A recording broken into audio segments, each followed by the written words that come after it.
ছাত্র শিবিরের সভাপতি এখানে যেখানে কোরআন শরীফ নিয়ে গিয়ে মন্দিরে রেখে এই দুই সম্প্রদায়ের মধ্যে একটি দাঙ্গা সৃষ্টি করার পায়তারা করছে। তারা এই ধরনের আর কোনো কর্মকাণ্ড চালিয়ে এই বাংলাদেশকে অরাজকতা করতে পারবে না।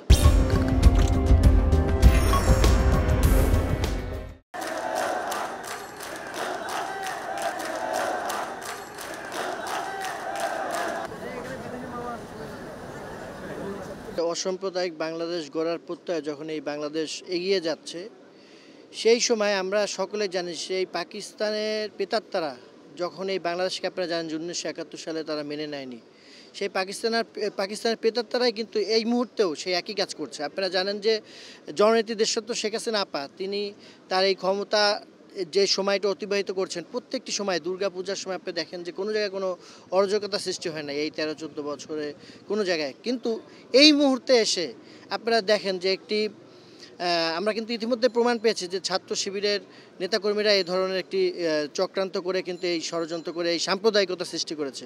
তো আমরা বাংলাদেশ ছাত্রলীগ তরুণ প্রজন্মের আলোক পত্রিকা নিয়ে কিন্তু আমরা এগিয়ে যাচ্ছি এবং আমরা সকলেই একটি কথা বিশ্বাস করি, সেটা হচ্ছে অসাম্প্রদায়িক বাংলাদেশ। এই বাংলাদেশে যে যা ধর্ম সেই ধর্মর নীতি পালন করে সকলে এগিয়ে যাবে। কিন্তু এখানে যদি কেউ কোনো সাম্প্রদায়িকতা সৃষ্টি করে সেখানে অবশ্যই এটা আমাদের কারো কাছে কাম্য নয়। আমরা আবারও বাংলাদেশ ছাত্রলীগের পক্ষ থেকে এদের উদ্দেশ্য করে বলতে চাই, যারা সাম্প্রদায়িকতা সৃষ্টি করবে এবং বিভিন্ন সময় এদেশকে যারা মেনে নেয়নি তাদের দাঁত ভাঙা জবাব দেওয়ার জন্য বাংলাদেশ ছাত্রলীগের প্রত্যেকটি নেতাকর্মী দাঁত ভাঙা জবাব দেবে এবং তারা এই ধরনের আর কোনো কর্মকাণ্ড চালিয়ে এই বাংলাদেশকে অরাজকতা করতে পারবে না। অসাম্প্রদায়িক চেতনার উপর ভিত্তি করে কিন্তু বাংলাদেশ প্রতিষ্ঠিত। কারণ 47-এ দেশভাগের পরে সেখানে যে দ্বিজাতি তত্ত্ব ছিল, হিন্দু জাতির জন্য দেশ আছে, মুসলমান জাতির জন্য দেশ আছে। শুধু কোনো ধর্মভিত্তিক বাইরে ধর্মীয় হিসাবের বাইরে গিয়ে বাঙালি জাতীয়তাবাদের ভিত্তিতে কিন্তু বাংলাদেশ প্রতিষ্ঠিত। সুতরাং বাংলাদেশের স্বাধীনতা এবং মুক্তিযুদ্ধ চেতনায় আমাদের এই অবস্থানটা স্পষ্ট। কিন্তু ওই 71-এও যাদের বিরুদ্ধে আমরা যুদ্ধ করেছিলাম তাদের মদতপুষ্ট এবং তাদের সেই আদর্শিক বাপ শিষ্যরা কিন্তু এখনও পর্যন্ত তারা বাংলাদেশে গেড়ে এখনও আছে এবং সেটা বাংলাদেশের মাটিতে অবশিষ্ট থাকার প্রধান কারণই হচ্ছে, আপনারা জানেন 1975 সালের বঙ্গবন্ধু হত্যাকাণ্ডের পর বাংলাদেশের মাটিতে আবারও সেই সাম্প্রদায়িক শক্তিকে এবং মৌলবাদী শক্তিকে কিন্তু বাংলাদেশের মাটিতে আবারও রাজনীতি করার সুযোগ করে দিয়েছিল। প্রথমে দিয়েছিল জিয়া এবং পরবর্তীতে এরশাদ সেটা প্রতিষ্ঠা করেছে।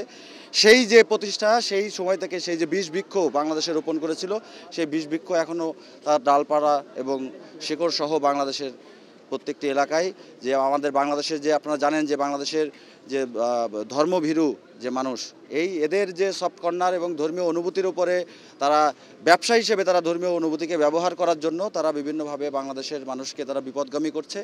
এবং এই সাম্প্রদায়িক সম্প্রীতির এই বাংলাদেশ, যেখানে আপনারা জানেন যে আমাদের দেশরত্ন শেখ হাসিনা বাংলাদেশ সরকারের প্রধানমন্ত্রী হওয়ার পর থেকে কিন্তু বিগত দিনে আমরা কখনো এরকম বিশেষ করে সনাতন ধর্মাবলম্বীদের এই দুর্গাপূজাকে কেন্দ্র করে আমরা কখনো দেখি নাই যে কোনো মন্দিরে হামলা হয়েছে কিংবা কোনো উৎসব পণ্ড করে দেওয়া হয়েছে অন্য ধর্মের কারণে। কিন্তু এবার কিন্তু তারা পূর্ব পরিকল্পিতভাবে, আপনারা জানেন যে একটি মন্দিরে তারা পূর্ব পরিকল্পিতভাবে এবং সেখানে সেই একটি মন্দিরে তারা পবিত্র কোরআন শরীফ রেখে তারা যে নাটকটা করেছে এবং পরবর্তীতে কিন্তু সেটা প্রমাণিত হয়ে কুমিল্লা দক্ষিণ জেলা ছাত্র শিবিরের সভাপতি তিনি কিন্তু প্রমাণসহ তিনি আটক হয়েছেন। তাহলে ছাত্র শিবিরের সভাপতি এখানে যেখানে কোরআন শরীফ নিয়ে গিয়ে মন্দিরে রেখে এই দুই সম্প্রদায়ের মধ্যে একটি দাঙ্গা সৃষ্টি করার পায়তারা করছে, এটা আমাদের কাছে এটা আমরা আগে থেকেই জানতাম। আমরা জানি যে তারাই এই বাংলাদেশের সাম্প্রদায়িক চেতনার বাতিঘর হিসেবে কিন্তু তারা রয়েছে এবং তারা শুধুমাত্র বিএনপি বলেন কিংবা অন্য যারা আছে তাদের উপরে তারা বিভিন্ন সময় তারা ভেল পাল্টে, তাদের নিজস্ব বেশ পাল্টে তারা তাদের উপরে ভর করে। এবং আমাদের দুর্ভাগ্য যে বাংলাদেশের সেই স্বাধীনতা বিরোধীদেরকে পুঁজি করেই এখনও পর্যন্ত একটি রাজনৈতিক মহল তারা তাদের ফায়দা লোটার জন্য এই সাম্প্রদায়িক শক্তিকে, মৌলবাদী শক্তিকে তারা তাদের জায়গাতে তারা অবস্থান করে দিচ্ছে। এটা আমরা সবসময় বাংলাদেশ ছাত্রলীগ প্রগতিশীলতার পথে যেভাবে আছি, আমরা আমাদের বঙ্গবন্ধুর আদর্শকে বুকে ধারণ করে আমরা দেশরত্ন শেখ হাসিনার যে অসাম্প্রদায়িক বাংলাদেশ বিনির্মাণের যে প্রতিজ্ঞা, সেই প্রতিজ্ঞা বাস্তবায়ন করার জন্য বাংলাদেশ ছাত্রলীগ কাজ করব।